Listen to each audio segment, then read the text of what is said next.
안녕하세요. 파미데일리 김지환입니다. 오늘은 애니젠에 대해서 준비해 왔습니다. 요즘에 비만약이 대세지 않습니까?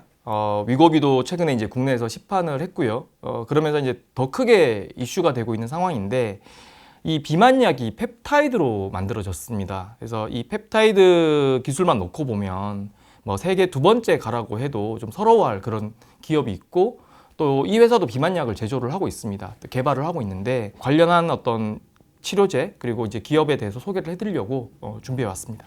지금 나와 있는 비만약 같은 경우에는 어떻게 보면 식욕을 조절하는 비만약입니다. 그래서 인간 같은 경우에 이제 음식물을 섭취하게 되면 GLP-1이라는 호르몬이 분비가 됩니다. 그래서 이 호르몬이 뇌에 이제 신호를 주는 거죠. 그래서 많이 먹었다, 뭐 배가 부르지 않냐 이런 포만감을 증가시켜 주는 것이 이제 바로 이 GLP-1 호르몬이거든요. 그래서 이런 신호가 계속 증가하게 되면 뭐 포만감을 느껴서 당연히 이제 식욕이 저하되고 음식을 이제 그만 먹게 되는 건데 최근에 유명세를 얻고 있는 비만 치료제 역시 다 GLP-1 유사체입니다. 그러니까 인간 호르몬인 GLP-1을 비슷하게 만든 거죠. 그래서 인위적으로 몸속으로 투입하는 거죠. 그래서 우리가 보통 이제 음식을 먹어야 나오는 이 호르몬을 음식을 먹지 않고도 이제 나오게끔 하는 그런 작용이라고 생각하시면 되는 거거든요. 그래서 뭐 삭센다, 위고비, 그다음에 이제 일라이 릴리의 젯바운드 이 모든 것들이 다 GLP-1 유사체 이렇게 이제 불리고 있고요. 이렇게 만들어졌습니다. 크게 두 가지입니다. 첫 번째는 뭐냐면 한 60%에서는 체중 감소 효과가 나타나지 않습니다. 그러니까 맞는다고 다 드라마틱한 어떤 체중 감소 효과가 있는 건 아니에요. 전체적으로 보게 되면 뭐 좀 사용을 하다가 한 1년 이내에 이제 약물을 중단하는 경우도 굉장히 많고 효과가 없기 때문에 중단하는 거거든요. 그리고 요요 현상이 좀 일어나서 전체 뭐 10% 이상 다시 좀 체중이 증가하는 그런 환자들도 꽤 많이 있고요. 두 번째는 뭐냐면 내성이 있습니다. 내성이 있으면 어떤 문제가 생기냐면 기존의 효과가 뭐 이만큼 있었다면 점점점 그 약효가 줄어드는 겁니다. 그래서 약 효능이 좀 지속되지 않는다. 약물로서 어떤 기능을 계속 상실해 간다. 그러면 이걸 극복하기 위해서는 더 많은 양을 투약해야 되는 거거든요. 그러니까 약간의 트레이드 오프가 있다. 그러니까 이 두 가지 문제점이 있다. 이렇게 정리해 드리겠습니다.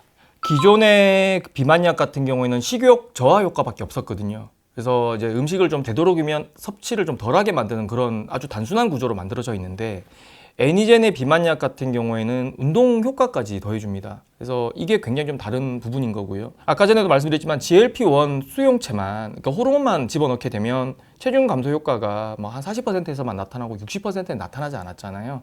그런데 이 운동 효과까지 더해주게 되면 정말 뭐 투약을 100명 했을 때 100명 다 체중 감소 효과가 나타나는 그런 부분을 확인할 수가 있고요.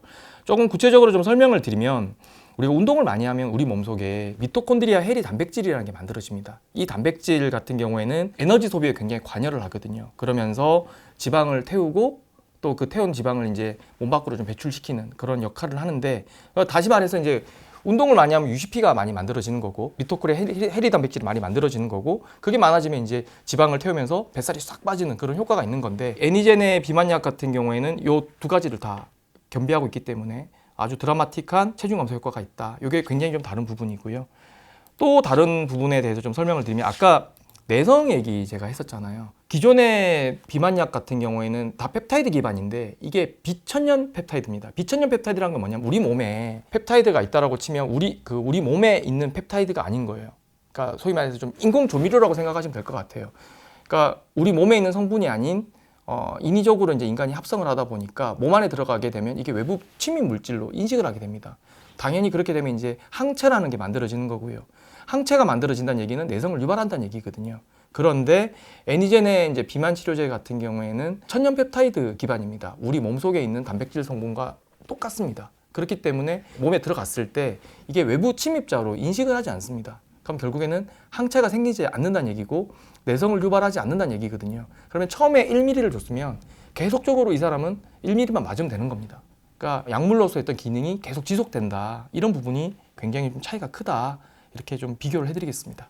애니젠 같은 경우에 지금 이제 이 동물 실험을 하고 있는데 마우스 실험은 이제 다 끝이 났고요. 그리고 이제 비만약 같은 경우에는 사실 결국에는 영장류 실험을 해야 됩니다. 그래서 현재 지금 일본의 CR 업체와 계약을 해서 영장류 실험을 지금 계획을 하고 있다고 합니다. 그래서 그거 좀 진행을 하고 있고 내년 정도에는 일상 IND 승인을 좀 취득할 계획이라고 회사에서는 밝히고 있습니다.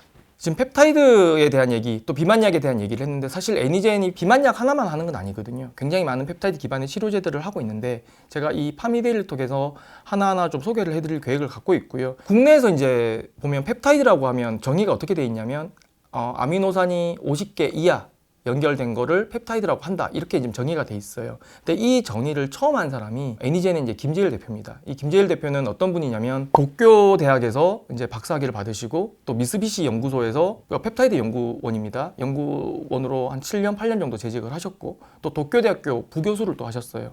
그리고 광주과기원에서 1998년부터 지금까지 이제 교수 생활을 하고 계십니다. 애니젠이라는 회사는 최근에 갑자기 튀어나온 게 아니라 2001년부터 이제 펩타이드를 연구하고 개발하고 제조하는 그런 회사로 돼 있고요. 그래서 GMP 인증 공장이 오송하고 장성 두 군데나 있습니다. 그래서 전 세계에서 펩타이드를 이 정도로 제조할 수 있는 회사가 국내에서는 이 회사 하나밖에 없고요.